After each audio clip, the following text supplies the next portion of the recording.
Hi, today I want to talk to you about something a little different. I recently lost an aunt, and I was talking to my uncle. He's actually very close in age. We were raised kind of like cousins. And see, he was just telling me how hard it hurt and how much it ached for him to lose his wife. And they'd been married for quite a number of years and had 2 grown children, and the loss was just overwhelming to him. And he was sharing with me about how sometimes all of a sudden, for no reason, out of the clear blue, he'll start crying, or something will trigger something, and he'll break down. And I was telling him, I said, Sam, listen to me. God has a way of protecting our hearts from intense loss. There is no way we can bear the intensity and the reality of that all at one time. So the Lord gives us little moments where we release how we feel, little by little. And it just helps us not to be overwhelmed or crushed by what's just happened to us. And I said, it's really okay. Nothing qualifies what the trigger is going to be. You can't regulate it. You can't organize it. You can't structure it. It can be the slightest thing. It can be a picture on the TV. It can be somebody saying one word. It can be some little memory of some sort. But all of a sudden you just feel tears well up, and you just feel like releasing all of this pain, all of this sorrow. And I was like, you know what? That's a good thing. That's a really good thing, because that's God allowing us to mourn, allowing us to grieve, but doing it in segments to where we're not buried with that grief, where we're not overcome with that grief, where we're not so devastated we can't function anymore with that grief, because any kind of loss is so painful. You know, I had loss before I lost Rachel.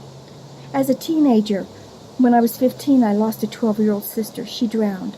And 3 years later, I was 18, and I lost a 19-year-old brother who also drowned. I know what it is as a sibling to lose another sibling. I went through a divorce. That was a loss. And then I lost Rachel. And I have to say that's been the greatest loss for me. But I've come to understand it and embrace those little moments when you just let it come out, where you allow the pain to surface.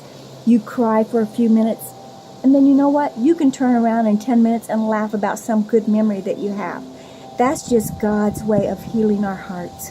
He lets us experience the pain, but He doesn't let us walk in it all the time, because we can't bear that. He will bear that for you. God's heart is so big and so enlarged, and you are so important to Him, that He carries that pain for you. And just little by little, He lets you touch it and lets you experience it. But He's there the whole time. And then He slowly takes you back and says, that's enough for now. You'll feel more later. And there are times, especially with Rachel dying, I thought I wouldn't live.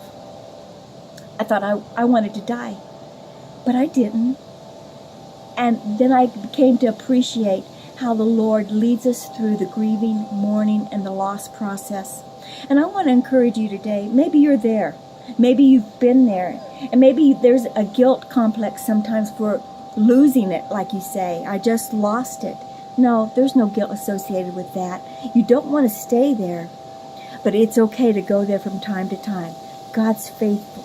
He will get you through those moments, and then He will bring joy back into your heart. So be encouraged today. If you're experiencing loss right now, or know what that feels like recently, I want you to know God's bearing the pain right along with you, and He's carrying you during this season of your life. You can just trust Him to be there, because He always is.